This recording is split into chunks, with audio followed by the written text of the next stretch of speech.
How do you establish prima facie copyright infringement? That's what we're going to talk about now. So, the first thing you need is to register. Now, importantly, this isn't to make sure your copyright is valid. Rather, it's a technicality, formality in US law that you are not allowed to bring a suit until you have registered with the Copyright Office. Now, in terms of the actual elements of prima facie copyright infringement, the first thing you need is ownership of a valid copyright. And as we just said, it doesn't technically require registration, although you do have to do that before filing suit. However, if you did register within 5 years of publication, first publication of a copyrighted work, it is presumed valid.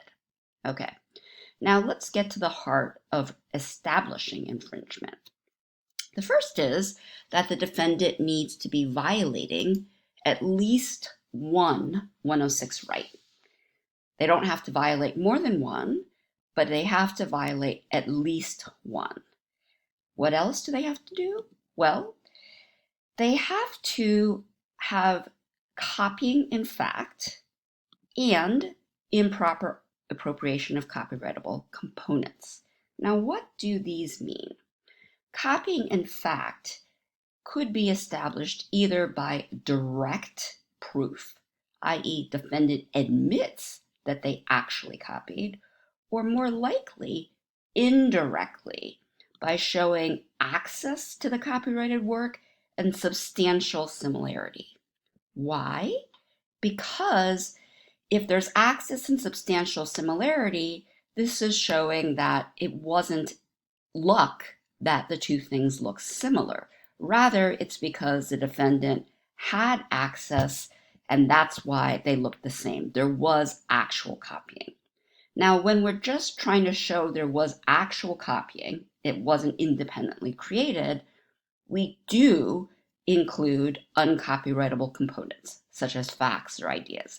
Any copying can be used to show copying in fact. That doesn't necessarily mean there is copyright infringement, though. This is just step one. Step one, copying in fact. Was it accidental or did they actually copy? If they actually copied, then we go to the harder step of whether there was improper appropriation, i.e. taking, of copyrightable components.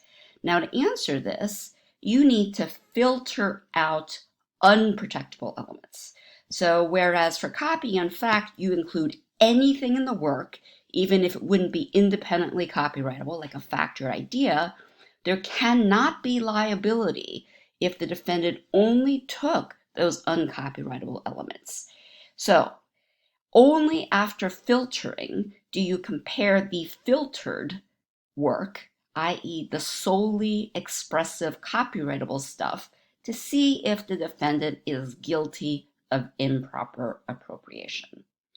So that is the prima facie case.